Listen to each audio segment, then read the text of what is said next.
Hi there. Hi, everyone. I hope you're doing well, having a good Wednesday.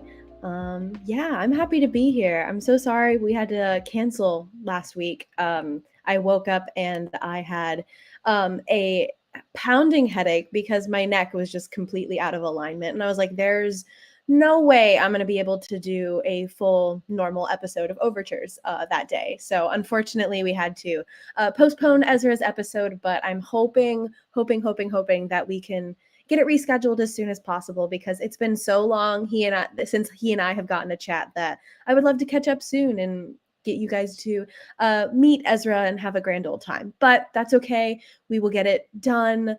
It's also always busy because it's audition season for a lot of us actors, but that's okay. We're flexible. We're taking it as we go. But we're here for a new episode, so that's exciting. So thank you all so much for coming to hang out with us. So without further ado, I will introduce episode 55 of Overtures. And today, to start with, I do have some media to watch. So I'm going to pull up this little video, and then we will go ahead and get started. Hold on just a moment. Video likes to start without me. I would love for it to hold on just a moment. Now my mom is totally furious at me. I probably ruined my friendship with Valerie. And now Dennis Ziegler thinks I'm like what? Like easy pickings or something now? And it's not even like I care what he thinks, okay? Because I don't actually know him. Or you. Or Valerie, for that matter. So it really doesn't matter. I've made new friends before, so I can go out and I can make more new friends now if I have to. So let's just forget that this whole thing happened. And you can go and chalk one up in your book or whatever. And I can just do better next time. Hopefully. Okay? Ellie, Oh, of course, it goes right into an ad. Anyway, sorry about that. My guest today is a Taylor Ham-loving New Jersey-based actress and Wagner College theater grad from the class of 2021.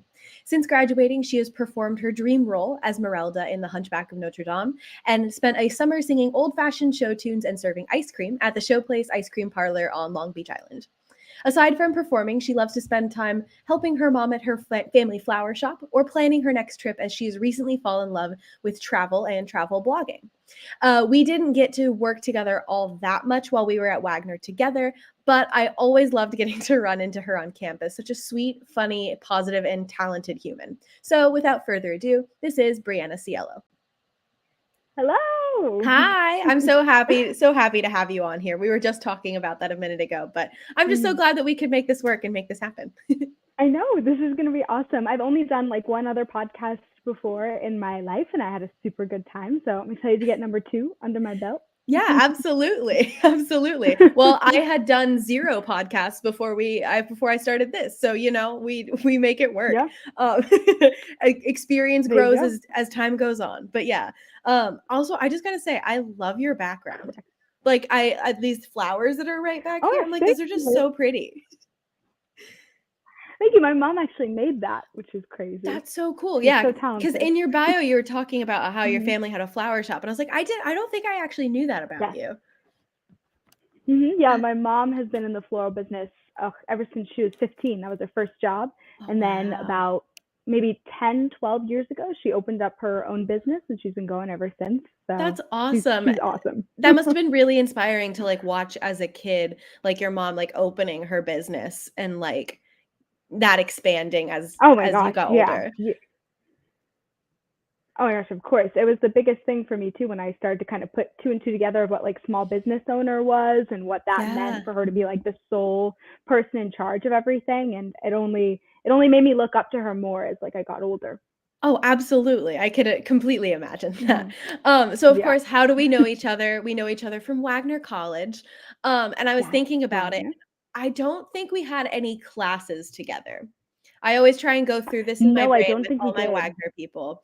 But I had the pleasure of costuming you as Viola in 12th Night. Yes. You did Oh my such goodness. Wow, that's right. I know, isn't that crazy? You did such a beautiful job as Viola. I Thank adored you. of course, I adored getting to watch, like, your rendition of the Ring monologue in rehearsals and Yes. performances. It was just so good. You just had so much fun with Mhm. it, and you could just, like, see it. Oh, thank you. That was my Of first course. Shakespeare too, so that was I like Oh my completely god. intimidating. Well, I was gonna ask that too, like, had you done it before? Because I just had Ben on last episode, and so I'm Yeah. like, "So how many of you was this your first Shakespeare show? That's crazy." And, of course, that Yeah. must have been so incredibly intimidating. Oh yeah, it's a completely different. I mean, Austin, who was our director, was really good at putting it into the frame of like the rhythm of everything and everything being spoken in rhythm. And this was before we had taken that like small Shakespeare class that we take with Amy Williams. Right. So this was like all completely new. But once you got into like the rhyming rhythm of everything, it sort of became a song. It sort of helped to like go Yeah. through. But when you first get handed that like thick book, you're like, oh, You're like, "Oh, I don't geez, know am I gonna do this?" Like exactly. I'm like, I don't know if I'm gonna be able to just fit all of it in there at the Oh my same time. god. But yeah, it was, and I almost didn't audition for it too because That's I so was, it was funny. over winter break and I had a wedding that I was in, and Mm. it wasn't until I finally was just like, you know what, I'll just send in like the little bit of Shakespeare that I know and just say screw it and hope for the best.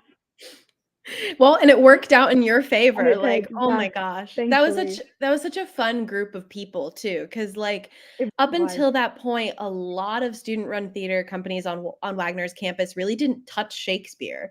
So, like, Correct. that was so special to begin with, but then, like, Hmm. it's crazy because then, like, I graduated and then you went on to work with Shakespeare on the Oval, another group that Right. developed after I graduated, and now Shakespeare is, Yeah. like, one of the pillars one of the pillars there Yes. is student-run theater, and that's just so crazy to think about. It's so awesome to think that we were a part of that like beginning group or the beginning Yeah. people when Fiona Sweeney sort of just rounded up everybody from Mhm. 12th night who had an interest in Shakespeare, and to even see it now with all the underclassmen who now upperclassmen who have just taken it and ran with it. It's crazy to think that it started off as just an idea of us in like towers being like, should we have a bake sale? Yeah, exactly. Like things like Like that. do you think we could, like, do Shakespeare just, like, in the grass outside where we don't have Right, to worry about right, anything? I right. mean, We it's don't have to very really book fitting. the yeah. Exactly, exactly, but now it's blossomed into Mhm. this whole cool thing, and how special is Yeah. that started, like, your first Shakespeare show? Oh, yeah. So grateful. That's crazy. So going back to the beginning of things for you, how did you first Mhm. get started in theater? Ooh, so it was kind of like a staggered start. I was a part of the arts and everything in the way of like how I feel like most people get started, which is choir and Yep. band and things like Yeah. that. So in middle school, I was in the choir and I also played clarinet. Um, so I sort of got introduced to music and things like that and sight reading and everything in that way. And then I remember maybe it was sixth grade, fifth grade. I became obsessed with the Wicked album, as you As do. you do. And I remember I begged my choir teacher if I could sing Popular from Wicked Mm. for the spring concert. And he let me by the grace of God. Like, I don't know how he trusted me, not even knowing how I sounded. I think it was his Yeah. first year teaching the choir there too, because we recently had a faculty change. So he Mm. put a lot of faith in me. I think it was just a good sales pitch that I had. The confidence alone, Correct, like correct. And I went and I sang it, and to show how much like even my family, nobody really thought I had an interest in this. My parents didn't even come because they were working late. Oh my gosh. And so they kind of were just like, oh, it's just your concert, whatever. It's one of like a million things, blah blah blah. Not, Yeah. no malicious intent or No, anything of like that, course. but not really thinking anything of it until my mom got a call, maybe like a week after the concert from someone in the municipality in our town asking if I'd sing the national anthem for Flag Day. Oh And my my mom was like, gosh. what? And when I came home that day, she was like, sing right now. Sing right now. I need to know what they're And you're talking like, about. "What? And Sing what?" I was like, I don't know what you're talking about. But then once I got to high school and was open to like, because in middle school we didn't have any like theatrical productions. But once I was really open to theater and like a fall play, a spring musical, things like that, that's when I started to really develop this love for it and decided like, yeah, this is definitely what I think I want to do for the rest of my life. That's so cool. That's so cool. And I love that your family was just like, wait, what? Out of nowhere. Like, that's so funny. That's too funny. Because I didn't really think anything of it. Yeah. I never, for the longest time, I was just like, I like to sing. I don't think I can sing, but I like to do it. Yeah. So there was no real need for me to be like, oh, come and see this thing that I'm in, and I have this solo and stuff, because it wasn't necessarily something that I was ready to show off yet or wanted to show off. It was just, this is a fun thing I like to do, and maybe it'll be something, maybe not. And sometimes it's like that vote of confidence from someone else for you to go like, oh, is this a thing that I can do? Correct. I definitely needed that confidence even going into Wagner and majoring in it, because even after the craziness that is college auditions, I was still, the summer before I went, a little rocky and on edge about it. And I had actually done a production of In the Heights. That was my last show with my high school. And like almost like a sign or whatever, we had finished one of our opening shows, and our producer got an email from this gentleman named Mike Gallagher, who had just happened to move to our town, happened to see the marquee, and just decided to come in and see the production. And he was one of the conductors on the Broadway run of In the Heights. Oh my god! And I literally, it's so embarrassing, but I have the email like framed. I mean, I would too. Like a reminder. And he basically said, he said the sweetest things. He was just like, I played Nina at the time, and he said, your Nina was a standout performance for me and my wife, and hers is a face that I hope to see again in the coming years. And I just kept that with me, where I was like, this is a sign, don't give up. Yes, 100%. Oh, I love that. That's so special and like such a cool like universal coincidence that you're like, okay, like how did that come to be? That's crazy. So you always hear people say you never know who's in the audience, and that was like a legit moment where you're like, you never know. Yeah. And so was it working on In the Heights or like earlier in high school that you were kind of like, oh, I think I want to like perform like as a career. I think I want to like do this. I believe it was your overture moment of sorts. My overture, yes, correct. Yes. I think it had to happen for me a little earlier than that. I had auditioned for a production of Les Mis in my high school, and this was the summer before I became a freshman. So technically I was still like 8th grade, teetering on freshman, but they let incoming freshmen audition for the shows, which is really nice. And I didn't think anything of it, and I didn't think that I was going to get anything with it, because I was still like not really sure what I wanted to do with this. And I wound up getting a call back for Eponine. And I was super excited because I was like one of the youngest ones there. So I really felt like, I had something special here. And then when they were putting out calls, they called me and they offered me ensemble. And I remember being devastated. And I was like, maybe this isn't for me if like, like I get this upset over like not getting something my first like go at it. But I still accepted it. I still wanted to do it.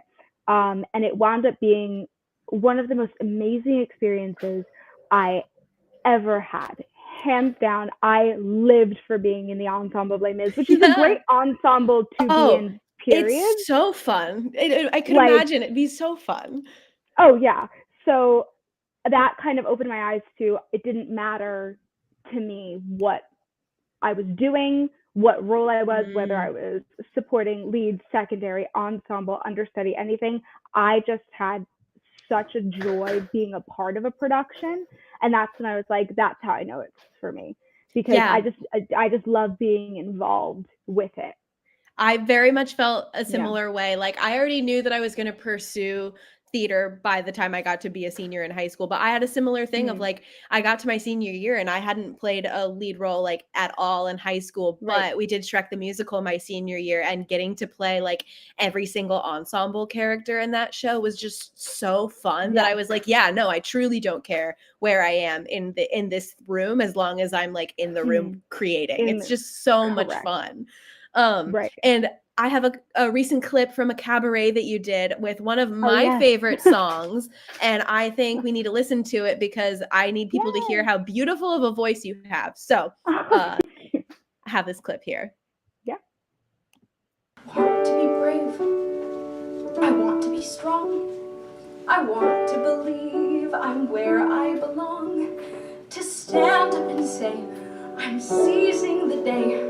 To not just obey, but to choose. And I may not surf, I may not see France, but I have to know I still have the chance. And maybe I'll make a painful mistake. It's mine though to take or refuse. And all of the doors yet to open, all of the rooms ahead, they're beckoning bright, scary and new. But I'm standing tall and I'm walking through. What's gone may be gone, but I won't go on playing dead. It's time to start living the life I never led.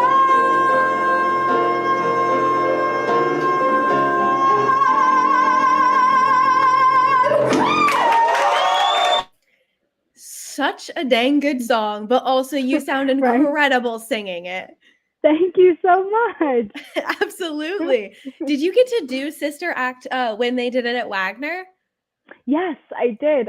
I was one of the night club dancers, Tina, and then I also got to be in the Nun Ensemble, which is another show that the ensemble is such a fun place to be. I had such a good time during that show, and that was right before that was COVID the last one before COVID, yeah.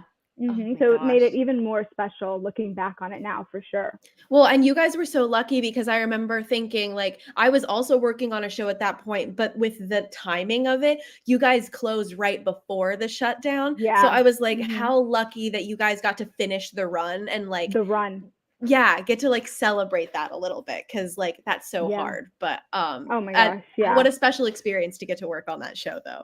Such a fun show. It was amazing. I think it's probably in the top of shows that I performed in my time at Wagner, for sure. Absolutely. And I got to talk about this with Kirsten when she was here on Overtures with us, but I would love to hear from you, your point of view, what it was like to work on that crazy honors thesis that you two put together. Like middle of COVID, middle of a show, but also your senior year and trying to get your showcase material done. I don't know how y'all did it. A lot of coffee, I can imagine. Oh my goodness. Yes. A lot of coffee and a lot of just, I don't know, pure willpower. There came so many moments where we were like, should we? Like, is it really worth it? But at that point, like, we had taken all the honors classes and had like done basically surgery on a grape to get our schedules to work out with them, that to not finish it and get the little honor stamp at the end, I think we were both just very type A in that way, where we were like, we've come this far, we have to do it. And thank God we did. It became like, oh my goodness, at first we were like, okay, we're just going to make it as simple as we can. We're not going to do anything too crazy, because we did both book Urinetown, and we wanted to be able to like put our focus into that and make it work. But then we just sat down one day after dinner and we were typing on a Google Doc like all the things that we wanted to do, and it just kept getting longer and longer, and we were just making each other crack up, and we were like, maybe we can do this and maybe we can do that. So at the end of the day, I think we just excited ourselves so much over like, okay, but if we can pull this off, it'll be really funny. Turned into a full-blown mockumentary. Absolutely incredible. Office style, like, and I have to shout out, oh my goodness, David Leon as well, who provided so many of the male costumes that we use, because we made it our mission to not go out and purchase anything, Yeah. but to just use found objects, because that's kind of what actors were doing at the time when it came to auditioning from their homes, just using household items that they had on hand last minute. So we were like, we want to sort of confine ourselves to that and see what we can do. So we were calling him all the time. We were like, can you drop off like some button downs, some blazers at our dorm? God. And he was always right there with it. Oh, he was awesome. He costumed like a What a majority of that gem. show. He's a sweetheart. And I've watched the mockumentary because it was hysterical. And from the moment you guys said that you were going to do it, I'm like, I'm going to watch this. This sounds incredible. Yeah. But can you tell those watching it or listening, like the general concept behind this full like mockumentary that you two put together? Because it's hysterical. Oh, thank you. Yeah, of course. So we based it off of an assignment that we get in our musical theater history class at Wagner, where you have to go into the New York Public Library and choose a topic to do research and get like firsthand sources on. And that was always such a stressful assignment for people. So we were like, why not, make a parody of it? And then we drew inspiration from the movie. It's very old, but it's called Be Kind, Rewind. And it is with Jack Black. And it's basically he works in a video store and a freak storm erases all of the video like that they could play and everything. So they recreate famous scenes from movies, but terribly. So I was like, I feel like, what if we made it that for some reason we wiped the entire database that the New York Public Library had on musicals, and we have to replace it ourselves. And Kirsten and I just fell in love with the idea, but we said the way that it's going to be funny is if we actually try.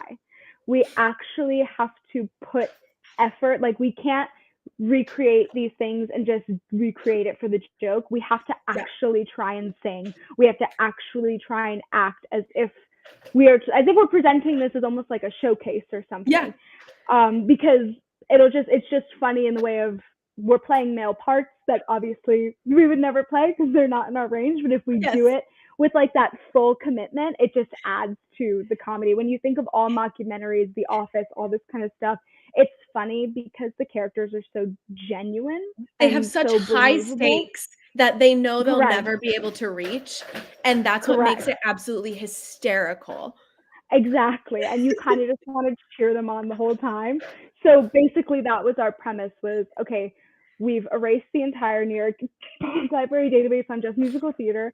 So we're going to go through and recreate like some of these files that they may have on hand of like certain. So we just did iconic musical theater numbers starting from Oklahoma, going to Guys and Dolls, and leading to more contemporary things like Dear Evan Hansen and Hamilton. And I wound up doing a la Cher, like an entire recreation of Tonight from West Side Story. It was which so still funny. Follows me to this day. Oh, it's so good. It's so good. Yeah, thank you. I'll put the link to this below, like afterwards, because like, oh my God, it's fantastic. Oh my goodness. Well, and then it's so funny because you and Kirsten were like, and also Zach, because I was talking to him on a previous episode, you all were working on Urinetown at the same time. So you and Kirsten filming for that, but also filming for this, like, there's not enough hours in the day, but also you guys were still dealing with like masks at school. And granted, we're still dealing with masks now, but yours was to a greater degree because the vaccines were like still coming out. Correct. Yeah, it was definitely crazy to even Urinetown in the sole creation, the way that we were able to pull that off and work with the masks and do like basically like an NBC Live version of Urinetown was insane. But it almost made rehearsals a little more taxing and a little longer or the days that we filmed too, nonetheless, because now you can get the perfect take, quote unquote. So you can do it as many times as you want. And I remember one of the days that when we were filming Privileged to Pee, and because you were Pennywise, we must have done it like, I want to say 5 times, and every single time. And Michelle was great. I mean, Michelle Pox, she's a darling woman. And she would check on them. She would be like, are you okay? Like, we can take a 20, like all this kind of stuff. And I was like, I'm good. But in the back of my mind, I'm like, I have to go back to my dorm room after this and put on a fake beard and film my honors thesis after squelching for like a good 3 hours. Oh my God. Well, yeah, and then all of it, well, like all of Urinetown was single camera. And so like it's not like there was multiple views that you could just like cut to or something like that. It was very first person in the way that like Michelle conceptualized Urinetown, which was really a beautiful way of doing it, because Urinetown is so perfect for like that first person kind of situation with an audience. But oh my gosh, like that's the one camera shot that you have. So you can't cut to something else. It's correct. That was the insane part. And not to mention that Cameron Russell was our camera guy. And I know for one of Kirsten's scenes, we talked about that he had to like balance on like this like as he was moving towards them, because they were on the stairs at one point. And it was like, oh my God, everyone was holding their breath the entire time for him, because again, that's a lot of pressure on you as like the cameraman now to know that, okay, how many times am I going to make people do takes of this if I mess up? So thankfully he just the steadiest hand. Yeah, between those two projects, like I'm sure you have a brand new respect for film and like working on like screen work than you ever had going into a theater program. For sure. Those live shows now that NBC releases, sometimes I'm like, bless everybody. You had one go at it. At least we had like, we cut it and then eventually had a premiere. If you're doing that on the cuff, like right in front, a whole new set of nerves. And a brand new like set of respect from all of us going like, I know what you're going through. That's really hard. Props. Oh my gosh, craziness. And then, sorry, my cat is just having a grand old time with his toys right now. And he's choosing the loudest one to play with currently. So I'm just going to move that really quick. Naturally, of course. Exactly. So also this past summer, you got to work at Showplace Ice Cream Parlor. And that must have been so fun, because it's again a very not your typical theater gig that like you're singing at an ice cream parlor and you're like working serving wise but also singing. Do you want to talk a little bit about what that's like?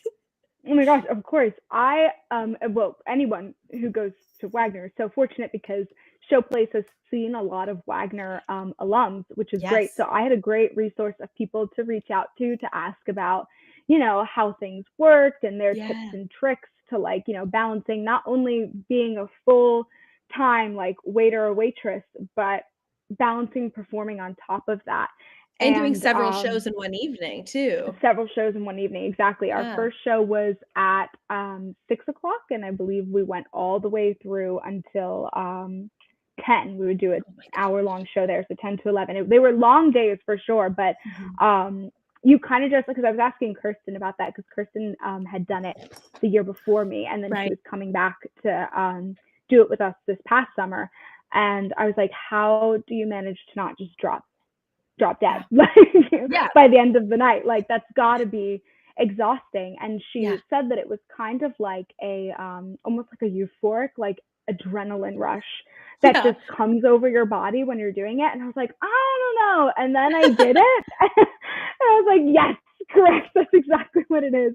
You kind of just have, because how can you not have these like happy endorphins when you're singing these like classic show tunes and just being it's so goofy and so silly. And when the audience is on and when the patrons are on, and they all, the people who come to the Showplace have been coming here for years.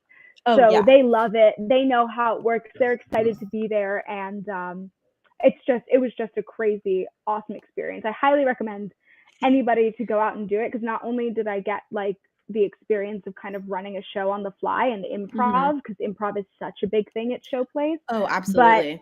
But just being able to have honestly one of the best summers I've ever had. I mean, where else can you say that you like get to hang out and go to the beach and everything all day until a 5 o'clock call time, and then you get to sing at night? Like, it was the best deal you could have gotten. Absolutely. And you sent me a small clip from what that experience is like, so we'll watch that really quick too. Wherever I go, I know she goes. See that? Wherever I go, I know I can't help myself. No fits, no fights, no things, and no egos. Amigos together. Through thick and through thin, all out or all in. And whether it's with place or show, with you for me and me for you, a model for whatever we do together, wherever we go. And that just looks like it's an absolute blast. Just so much really fun. Is. Especially those, I remember that exact clip is from a later show, and the later ones, especially on weeknights, would be a little emptier, and we just went crazy during those because you just had so much time to play with because there were less people to attend to. Yeah. So we would just bring out all the props, all the hats, all the different things. We would make the customers get up and dance for like obscene amounts of time. It was such a good time. Well, and I remember like talking with Kirsten as well, and we're learning about the like rehearsal process of it, because you guys wouldn't sing like necessarily the same songs every single show. Like lots of you like would switch off and get to know all the different songs and all the choreography. So that at least made it like not like feeling like you're doing the same show over and over and over. Yeah, exactly. We had to learn, I think it was a total of, because there's a finale at the end of each show. And we would always change it every day. So you couldn't have like the same finale back to back or anything like that. Each show had to have a different finale each day. So we learned, I think, 7 different finales. That's like complete with singing, harmonies, choreography, all different for each of them. And I remember learning them at the time and being like, I'm supposed to just on the fly be able to pick one of these out of my hat and just have to do it. Like, Yeah. How Like, what do you am I mean? supposed to do that? And also remember what like the second table in my section ordered. Like, Yeah. but it seems so daunting at first, but it really proved to me, specifically for myself, how much I really can balance and absorb. And that was a whole new like awesome vote of confidence for me too, going through the process for sure. Yeah, it's definitely learning. You're like, oh, as like an actor, but also just a human being, I can very much think on my feet much faster than I thought I could. Exactly. Oh my gosh, such a fun time. And recently you also got to play a really big dream role of yours. You got to play Esmerelda. Where did your love for her and that show first come about? Oh my goodness, when I was little and I discovered the animated movie, I have it and still have it on VHS. If there was a way to log how many times you've played a VHS, mine was probably at like 1 million. I watched that movie an obscene amount of times. I was fully convinced that Esmeralda was a princess. I still want to hold her close to my heart and say that she is a princess. But I just became obsessed with the music first and foremost. Out There was one of my favorite songs, which is crazy because I was also a big Disney princess girly. So I had a lot of my favorite Disney princess songs, and then there was just this random Hunchback song sung by a guy just thrown in there. And then as I got older and discovered the cast album that they had, and then the La Jolla bootleg that I'm sure all of us have seen on YouTube, I just grew to love her so much, and her just what she stood for and how badass she was. And Sierra Renee, who originated her at La Jolla and then at Paper Mill as well, she's just such a powerhouse of a performer too, that I'd been following even before that. And to find out that she was the one who played her kind of just was like the marry of 2 of my favorite worlds together. So I definitely had always just wanted to get into that character, especially thinking about how she's a gypsy and how gypsies were perceived back then in like marginalized communities and things. And coming from being half Hispanic myself, I just found myself relating so much to what she stood for. And I just fell in love with her and continue to fall in love with her. Yeah. And what was it like realizing that you would be playing your dream role? Oh my goodness, I remember getting the call at work and absolutely freaking out. When I found out that they were doing the show locally, like the theater is about like 20 minutes from me. I was over the moon because not many places do it. It's such an amazing show, but it is very difficult. Any Disney theatrics production is difficult for theaters to put on. So whenever you find one, or you find something like Hunchback being done, like, it's a rarity.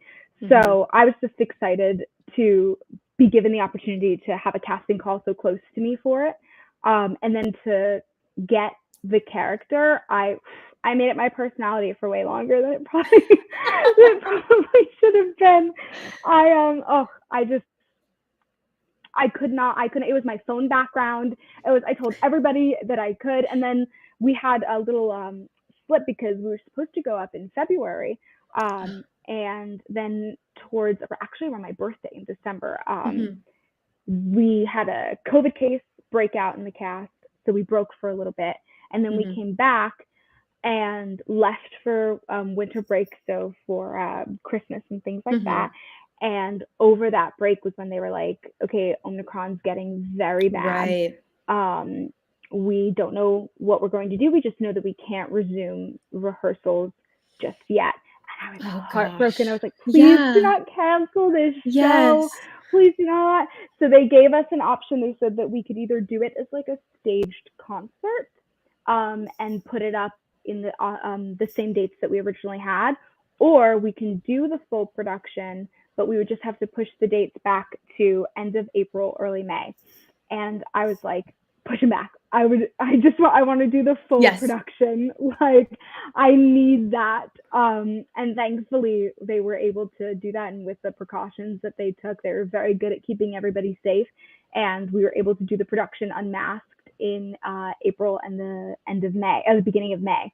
So very fortunate in that way. I was like, please do not take this away from me. You're like, no. You're like, of all the ones to possibly like be messed up, you're like, not this one. I know. I was like, please, I will wear a mask every day to rehearsal. I will be so good. Please keep this production going. And luckily we do have a clip of you singing God Help the Outcasts. So we're going to pull that up and watch a little bit of it. I ask for nothing, I can get by.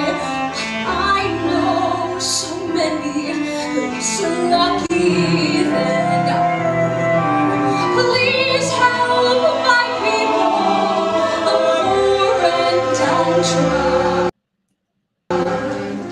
I thought we all were the children of God.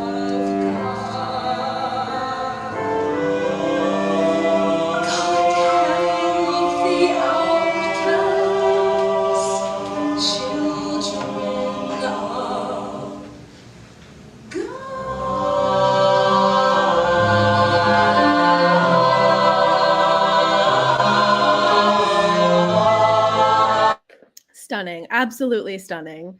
And like, that's such a hard show. You can hear like vocally how difficult that is for like everyone. It's very strong choral music. It's not easy stuff to get down. So it looks like it was an absolutely beautiful show. They're singing in a different language too. I mean, the ensemble had to get Latin pronunciation down. I was like, geez Louise, that's like double the work for them. 100%. And something that we had sort of talked about a little bit before coming on the show was that one thing you wanted to chat about was like being a racially mixed actress in this business. And you were saying that a little bit with Esmerelda. And how is there any particular part of this conversation that you'd like to start chatting about this with? Because I know you had go ahead, go for it. No, of course. It's actually something that I never knew I would have to deal with going into this industry.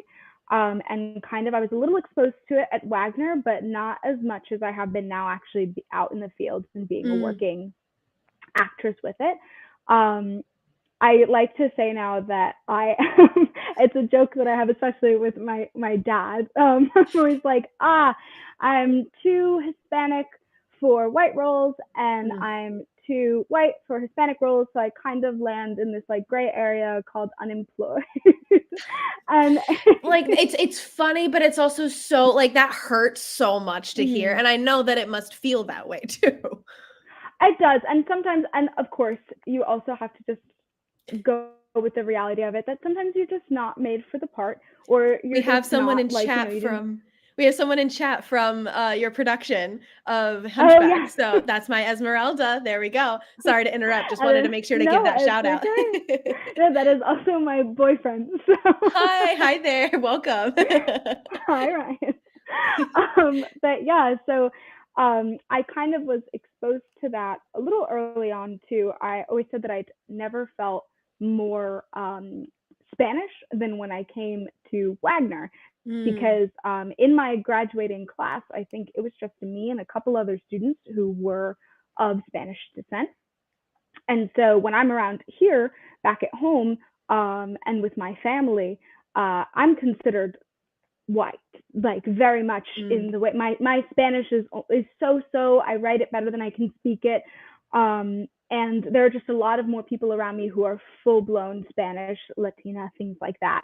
Yeah. I go to Wagner, and it seems like that's the big thing. That's what they want to pull from me, is that side of myself, which was great. It was great to explore that and to see the different scope of roles that I could play.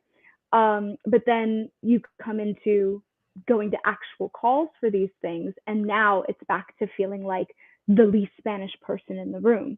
And oftentimes you almost feel like you have to prove that part of your ethnicity, because you don't necessarily fit the idea of what people immediately think of when they think Hispanic or someone of Latin descent. A thing that I didn't think that I was going to have to grapple with either was the fact that I need to consider getting 2 different headshots, because I change like 4 skin tones when I literally 4 foundation colors when During the the sun comes year. out in the summer. So my headshot that I have now fits my skin tone now, but when I'm going in and auditioning for things in the summer, I just look completely different. When I submit videos and that my headshot opens it up and then it cuts to me in real time, it is such a stark difference. Even the video that we played in the beginning here of from me being show guest with plays. monologue, Even that I'm too. just even that too. Yeah, I'm just so much darker. Mhm. And it was something that I didn't realize was going to be a thing that I had to consider, going through. And then is it like, okay, well, then should I save auditioning for all of the Latina and Hispanic roles for the summer? Or should I, you know what I mean? But then there comes the problem if I go into a call for like The Little Mermaid or something like that, and I'm the only one who looks like me there. But it's like I am half, like, you know what I mean? It's just it's such a weird space to navigate, and something that I'm learning still how to navigate, and through talking with other people who also have the same sort of issue to deal with, and how they present themselves or how they're going about going into the audition room. So it's definitely a learning curve, and something that I'm teaching myself day by day to like move through. Absolutely, because I wouldn't have thought anything to the effect of even like different headshots and things like that. Like Right. it's mind blowing. Mm. It's wanting to also like represent yourself in the most authentic way. And so you're Correct. like, how do I do that when, depending on the people that I'm around or the time of year, as you were saying, like Right. you could be construed as like something completely different. And Correct. it's definitely something that's so strange to like wrap your head around. Right. And there's definitely conversations about it and things to be had about it for sure. But again, as with anything in this theater in this theater industry with people who fall under the POC category, it's just every single day just learning, teaching, speaking about it, things like that, just to bring attention to things that thankfully nowadays people are listening more to, and you see more calls becoming more inclusive.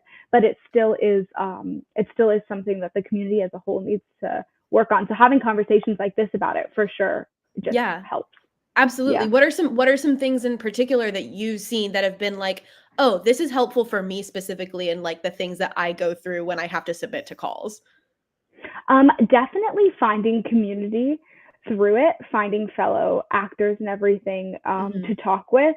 It's Yeah. very nice to feel like, because it's so easy in this business to feel very singular, very by yourself. Yeah. And then when you lower the pool to like certain ethnicities and things like that, then it becomes even smaller.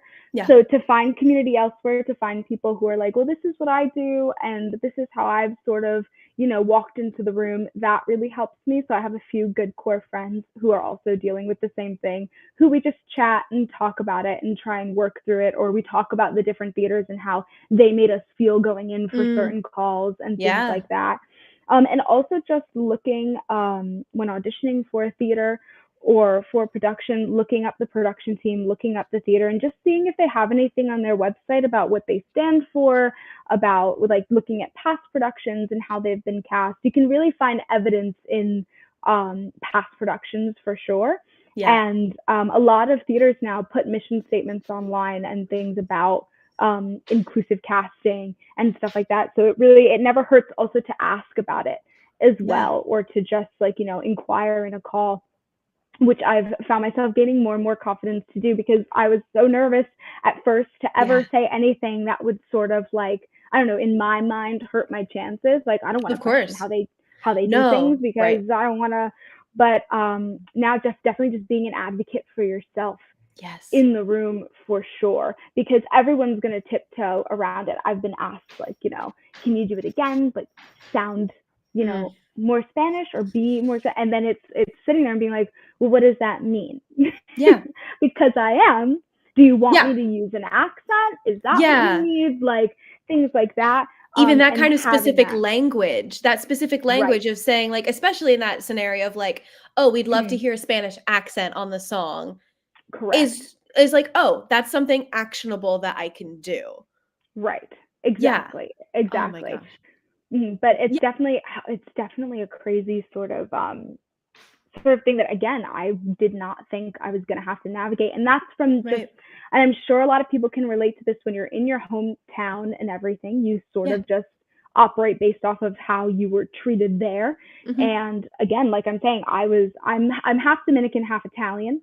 So I was mainly regarded as Italian. I was, by all of my friends who are Spanish or full blown in that heritage, I was always the whiter half, like, you know what I mean? Yeah. So I'm not gonna have to worry about any of that stuff. And then, you realize like, and I'm grateful for it in a way, because I've never been more in touch with my Spanish culture than since coming into theater and coming into that, and sort of learning from my mother, who is the one who's Dominican in my family, and working through that has been eye-opening. And it's also fortunate for me to be able to be exposed. I can go on an In the Heights call at the same time that I can go on a call for like a Sound of Music or Cinderella or something like that. So it's nice to have a hand in both worlds, but it's just navigating, what people want exactly when they say we're looking for a Latina actress for this role, or we're looking to cast this POC, how are we acknowledging, the many faces that a Hispanic person or anyone a part of the Latinx community can have. Absolutely. And that's the bigger conversation for sure. Absolutely. Well, and I found it so interesting when you were talking about like in high school, like being regarded on like the Italian side of things, because then you went on to Wagner and you played Evita. Correct. Like in Evita. And so that must have been so fascinating to like go to college and be like, oh, I really am getting to embrace this other side of me that I hadn't been looking at previous to now. Exactly. Oh, exactly. The second the call for Evita went out, or we found out that that's what we were going to be doing, a little part of me was like, oh, I mean, this is where, you develop that sort of, you start to become more in touch with that side, and you say to yourself, okay, well, let me think here about how I can navigate this and go through this. Because remember, with Evita, there was the big thing of whether we should even mount the production or not. Absolutely. And I think it was a And very valuable conversation, but I'm sure at the same time you were like, but I'd love to do the show. correct, Yeah. because again, everybody, and that was again the thing to grapple with the POC community being such a minor community at the time at Wagner, and they have Yeah. done great. I worked so closely with Felicia, especially my senior and a little bit of my junior year, with me and Miles Wilkie, Yes. to sort of bring those conversations to light, especially post Evita. But I understood where a lot of people were coming from about not wanting to do the production because we didn't have as many students who were of like Argentinian or Hispanic descent. But then on the flip side of that, it was like, yes, so are we going to do Sound of Music, where we as the Hispanic community of Wagner, as the POC community of Wagner, know that our chances are even less? Yeah. Like, it was one of those things of like, but we want it because then we know that we have a little bit of a chance. And it's again, and there are so many different conversations you can have about that Absolutely. alone. But I was very, very grateful for the experience of Evita for sure. But it also put into light that, okay, so the first show that I make my main stage debut with is in the role of a Latin woman. Yeah. So am I seen as that?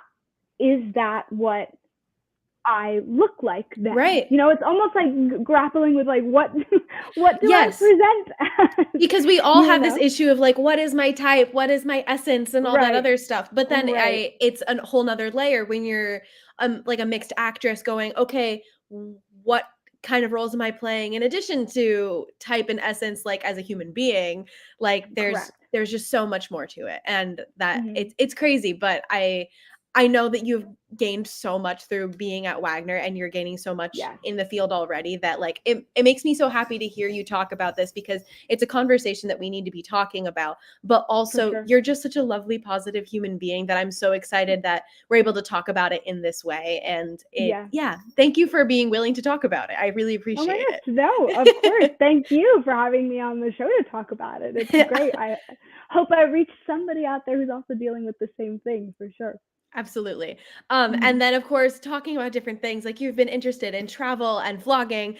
We had an Instagram question that came in. So I'm going to pull that up really quick if my phone and my computer will let me. A question from mutual friend Liam Abate. He wanted to know, have you read any good books lately? Oh my goodness. Okay, so this is actually perfect. So I was going to try and find a way to put this in here if you asked me about travel. I love this. So my cousin recently gave me a Christmas present. It is a travel book for Ireland. And because I'm very much trying to go and plan a trip to Dublin. Yes. And my whole thing is I'm a very type A, like planner type person. like time exact. Yes, exactly. My itinerary for the trip needs to be extensive and detailed. I love it. Down to like, and especially, I mean, everybody, all of us are in our 20s. We're doing things on a budget. So Yes. trying to find the most bang for your buck with things as well. Yeah. And it's actually right over there with my little bookmark.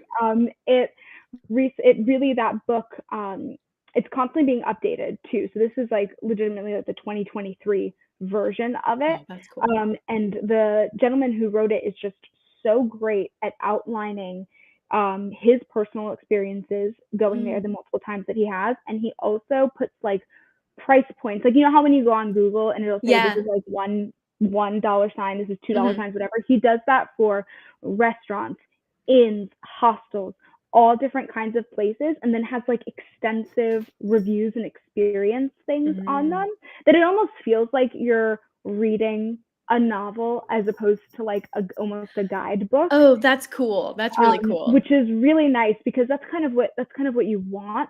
It's so easy to fall into like, because everyone tries to travel and go to places in Europe, that there are so many businesses and travel planning companies and agencies that have partnerships with places over there, and you're going to wind up spending like a ridiculous amount of money just to go for a week, you know? Yeah.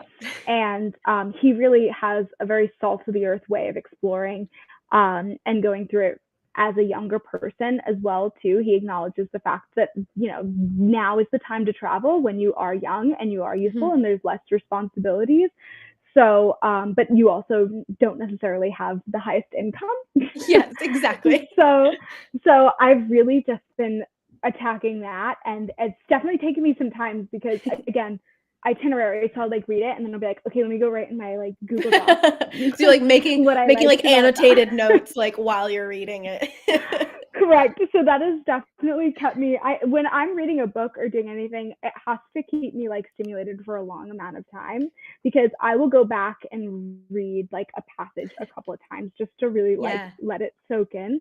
So the fact that this feels like a book and also like a mini fun assignment for myself is a good like marriage of the two. I love that so much, and I'm so glad that that question worked so well with talking about It really travel did. and stuff. Oh my Mhm. gosh. Well, and you were also saying like vlogging too. Have you been like interested in like are you more of like a watching everyone's travel vlogs kind of thing, or do you think you would like start vlogging if you were to go on a trip or something like that? So I've definitely become obsessed with watching travel vlogs. That's where the love for it kind of started, Yeah. and to gain inspiration for like future trips that I want to do. But I had recently, back in September, gone to Nashville for the first Oh time yeah. with my boyfriend, and I just took a bunch of random videos and everything while we were there. Like any moment that felt like, a good moment, I was like, oh, I'm just gonna get out the camera. Like even if it's a 5-second long clip, Yeah. it's a 30-second long clip, like why not? Because I can look back on them for myself and think, oh my god, like blah blah blah. Sometimes I find video even better than pictures, because Right. although pictures are awesome for like scenery things and everything, to remember what the whole scope of everything looked like when you were there and Yeah. to see like real time reactions is priceless in my opinion. And then I just compiled a lot of those videos into like little iMovie clips, because I was trying to like fit it all onto Instagram. And then I did one through TikTok as well. And I was like, oh, maybe if I put music to the background of it. And I loved it. I like watched the video. If the video it's on my TikTok, it's maybe 10 seconds. But I watched it so many times. I was like, this looks like the trip was cool, but this makes it look like even cooler. And I was there. so I was like, I feel like to do an extensive one like that would be like, what a great little like memory keepsake to just have. Like, and then if you publish it online, it helps somebody else like when they go, like that's even better. But it really came from a place of just wanting more than like a collection of photos, wanting those like lived in experiences. It's like when you're awesome. taking home videos, like as a kid, like when like as a kid and Right. things like that, being like, oh wow, those do end up becoming so priceless, and like Right. having video memories is something that's so cool. So that 100% Exactly. makes sense. Yeah. Is there so like where's like I mean, you were talking about going to Dublin. Is that like your Yeah. number one place you want to go to next, or are there some other ones that you're like, ooh, I would also love to go here? Dublin right now is at the top, just because I have been to Europe. Obviously, I've taken the trip to Italy, to the motherland. Yes. but I've seen Paris, I've seen London, and that's sort of the area, like Ireland, Scotland, that area that I hadn't really explored or thought to explore yet. And then I started watching, I don't know if anybody else knows about this. They probably do. It's kind of popular. Outlander. Okay. It's this Yes, TV show I've heard of it. It is absolutely amazing, and they filmed a lot on location. And I just became so interested, and it's like a historical drama. So I just became so interested in that like history and aspect of it. And I also was starting to slip into the mindset of, when I go on vacation, I want to go somewhere where I can have a pina colada and a beach and that kind of vibe. I just want to relax. And then I was realizing that I was going to like tropical places and things like that, which is fine and super fun, but I wasn't really seeing the world, right, or much outside that, or pushing myself outside of my like the comfort travel zone by going to. or like the Exactly. like the So I people who kind of like wanted to branch constantly. out. Yeah. So I kind of wanted to branch out and do something a little more outside of my comfort zone with that. And with the pairing of just being interested in the culture through watching that TV series, I was like, why not? You know what I mean? Why not make that one the goal? Exactly. And then expand on it from there. And then Nashville just wound up being like, because I again had my tropical places that I like to go to and everything, especially for family vacations and things like that. But I'd never really explored too much like inside the US either. Yeah. Like just little places like that, like to just go to Tennessee never really like came across my mind. So definitely doing things like that too, exploring places that are literally like in our country. Yeah, exactly. 100%. I absolutely get that. And also Nashville's such a fun place. So that was a good choice Oh, on it your was part. super fun. Yeah. Thank you It's so much. of course, of course. And it's crazy. We've come to the end of this episode.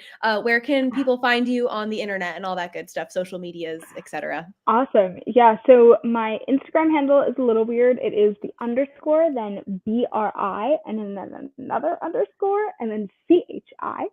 My website is literally just my full name, Brianna Cielo, and then .com. And yeah, I think, oh, and TikTok, same Yes. thing, my full name. Beautiful. I have one viral TikTok and only one. So my 3 seconds of fame, if you want to go look at it, is Brianna Cielo. Perfect. Put all the links in the description below after we're done going live. You can find me on Instagram and Twitter at Lora_Marjoram. Twitter really not so much these days, considering how the app is doing, but it's still there, I guess. You can also find my website, www.lauramarjoram.com. And you can find this show on Instagram at Overtures Show. That's where you'll find all of the updated schedules, pictures and bios, and you can also submit questions like Liam did for Brianna today. You can also search Overtures Show on YouTube. Get to watch all the episodes, come join us live, come say hi, all that good stuff. And then also we're on Spotify and Apple Music. So keep an eye out for episodes from YouTube that are going to Spotify and Apple Music. And also we now have a Ko-Fi page. So if you feel so inclined to donate or buy me on Overtures a coffee, I just realized that Brianna dropped out of the call, but I'm going to keep an eye on her. Camera might be coming back in. I'll come back to that in a second. But check out. Perfect. Okay, she's back in. Amazing. You're good. And so then we also have a Ko-Fi page. If you feel so inclined to donate, all the proceeds from that would just go straight to the operating costs that I have for this show here. So I can keep talking to amazing, talented people like Bree, and get to talk and learn some amazing things from each other. But with that, our next stream is on Tuesday, January 24th, this upcoming Tuesday at noon, with Divya Khanna, a playwright and actress, a jewelry maker. She's wonderful, and I'm so excited to chat with her. But yeah, Bree, do you have any final thoughts for viewers live and in the future? No, just everybody keep doing what you're doing. I mean, again, I'm sure a lot of us tuning into this are actors and actresses just pound the pavement. Yeah. It is audition season. It sure is. Just making sure we're taking care of our mental health, and Yes. we're just pounding that pavement and knowing that we're not alone in it. We're all going through it, and just keep the faith for sure. Absolutely. Perfect going into these upcoming weeks. So thank you so much, Bree, and we will all see you later on the next episode. So thanks so much for watching. Bye, everyone.